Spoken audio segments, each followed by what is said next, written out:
తరలిన 1.24 లక్షల కోట్ల పెట్టుబడులు. రాష్ట్ర బ్రాండ్ వాల్యూ దెబ్బతిన్న ఫలితం.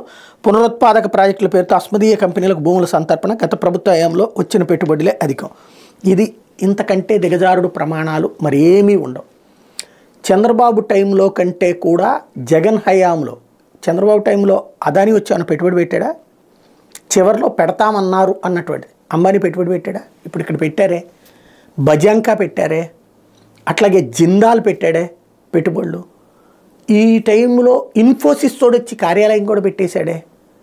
ఇంకేంటి సమస్య అంటే చంద్రబాబు టైంలోనే ఎక్కువ వచ్చినాయి. ఏంటి 1,40,000 కోట్లు వెళ్ళిపోయినాయి అంట. అంటే బాబు టైంలో వస్తామని వాళ్ళు రాకపోతే వాళ్ళు వెళ్ళిపోయినట్టు.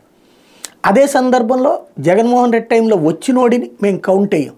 ఇంకోటి పరిశ్రమలకు సంబంధించి ఈ మధ్యన వివరాలతో సహా చెప్పా ఏ పరిశ్రమలు వచ్చినాయి అన్నటువంటి. ఇక్కడ సమస్యల్లో ఏంటంటే రాష్ట్రం నాశనం అయిపోతుంది అన్న ఒక భ్రమని కల్పించాలి ప్రజల్లో. పథకాలు తీసుకుంటున్న ప్రజల్లో కూడా ఒక అసంతృప్తిని రగిలించాలి. అందుకోసం ప్రతి దాంట్లో ఏమీ జరగట్లేదు. అదే చంద్రబాబు టైంలో అద్భుతం జరిగిపోయింది. లాస్ట్ 5 ఇయర్స్లో కూడా అదే చెప్పారు, అద్భుతం జరిగిపోయిందని. ఆ భ్రమలు ప్రజలకు కలగలేదు కాబట్టి యువతలకు వచ్చారు. ఇప్పుడు మళ్ళీ ఆనాటిది మర్చిపోయారేమో ప్రజలని, అప్పుడు అద్భుతం జరిగేసిన కంపెనీలన్నీ పరిగెత్తుకొచ్చేసినాయి, ఇప్పుడు ఎవడూ రావట్లేదు అన్నటువంటి కోణంలో ప్రొజెక్ట్ చేసుకొస్తున్నారు. ఓ పక్కన సోలార్ పవర్ విపరీతంగా నడుస్తున్నది. అలాగే మ్యానుఫ్యాక్చరింగ్ సెక్టర్ ఆంధ్రప్రదేశ్లో డెవలప్ అవుతుంది. ఏకంగా 18 లక్షల మంది కొత్తగా ఇక్కడ ఇన్కమ్ ట్యాక్స్ కట్టేవాళ్ళు అయ్యారు. 18% కొత్తగా పెరిగింది ఇక్కడ.